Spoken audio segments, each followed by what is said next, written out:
او بل د انسان حیا د خپل ځان ده اې دې حیا به ډېری پیدیم دي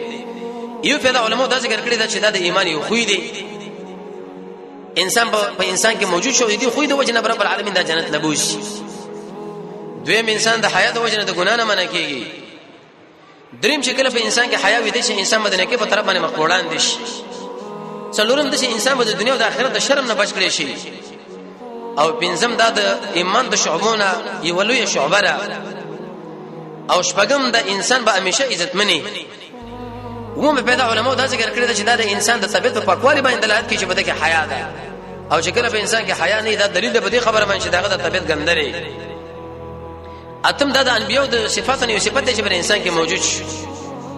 او نه هم د شي انسان به د حق چا د محبوبانو نه شي هغه څنګه الله دی او هغه به د دنیا کې مخلوقات